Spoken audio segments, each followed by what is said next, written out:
माझं आहे. सांगितलं ना तुम्हाला होत. अधिपतींना भेटल्याशिवाय मी इथून जाणार नाही. आणि तुम्ही इथं असेपर्यंत अधिपती काही येणार नाहीत. मॅडम तुम्ही आमच्यामध्ये पडू नका. आमच्या मध्ये आता तुमचं असं काही राहिलेलं नाही.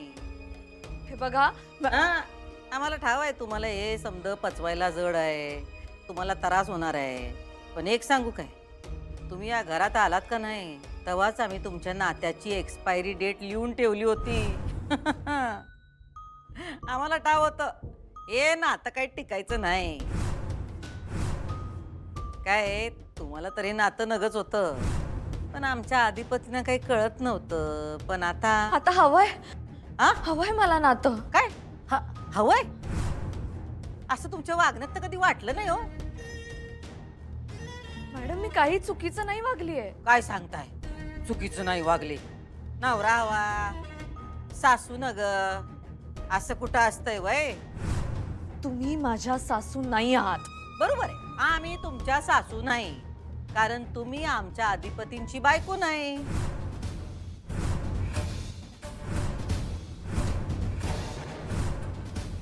अधिपती आम्हाला आई मानतात, तुम्हाला बायको मानतात का नाही ह्यो सवाल आहे.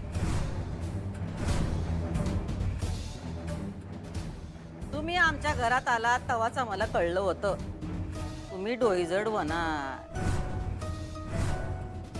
काय आधी प्रेमाच्या धुंदीत अधिपतींना हे सगळं तुमच्याबद्दल काय कळलं नाही. कसं आहे, जेव्हा माणूस बरोबर राहायला लागतो तेव्हा त्याला त्याचा खरा स्वभाव कळतो. तुम्ही स्वतःचं म्हणणं खरं करणारे आहेसा, डोसक्यावर नाचणारे आहेसा. आमच्या अधिपतीनं असली बायको कधीच नगवती. हा पण काय आता हे समजत ते तुम्हाला स्पष्टपणे सांगू शकत नाहीत. मग त्यांनी आमचं निमित्त पुढं केलं आणि तुम्हाला घराबाहेर जायला सांगितलं.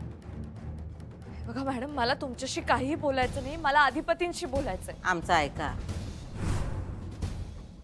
तुमच्यापेक्षा 4 पावसाळे जास्त बघितलेत आम्ही. मनानं सोडून द्यावं, पुढं जावं, आपली आब आपणच राखावी. हे तुम्ही नका सांगू मला.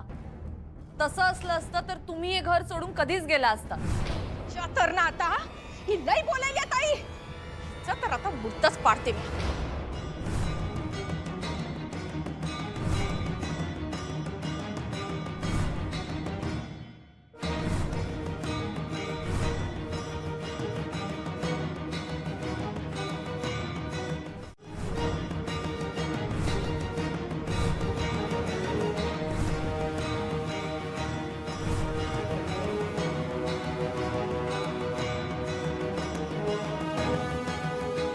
दुर्गे सोड.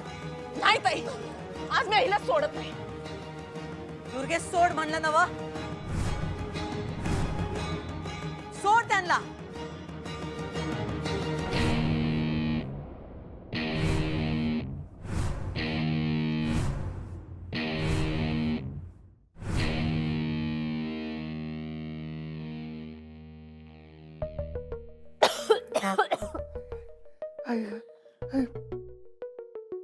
नीट सांगितलेलं तुम्हाला कळत नाही.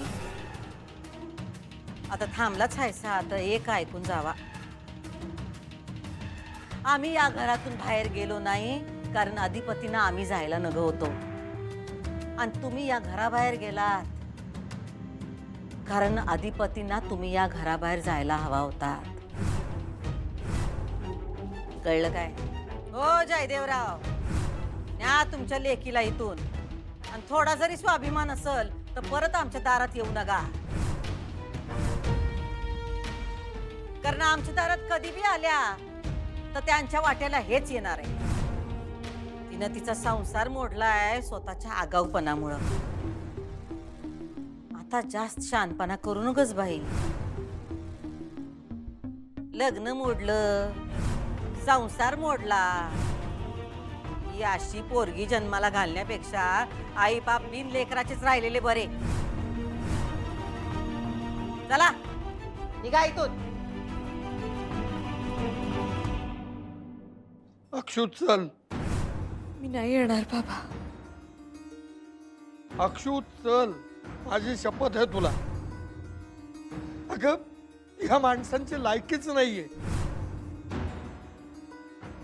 आता एक क्षण सुद्धा इथे थांबायचं नाही. माझी मुलगी काय आहे ना ते मला चांगलं माहितीये. अशा 10 अक्षरांना जन्म दिला ना तरी अभिमानच वाटेल मला. तुम्ही कधी पालक झालाच नाही तो. नुसतं आई म्हणून कुणी आई होत नसतं.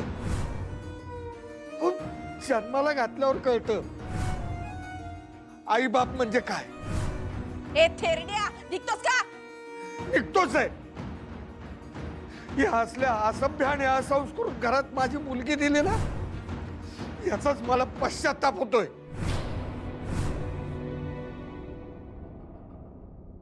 चल अक्षू.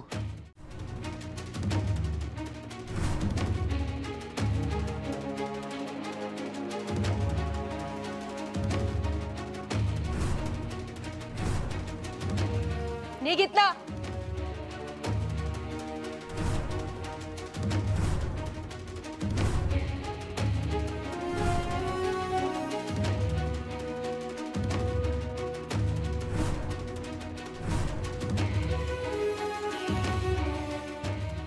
हे बी घे काय ते.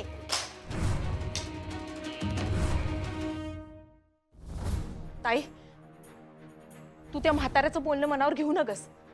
अगं तू सख्या आईपेक्षा जास्त केलंस आदिपतींसाठी आणि त्यासनी तुझी जाणीव हाय. अगं ताई, तू चल बरं आज चल.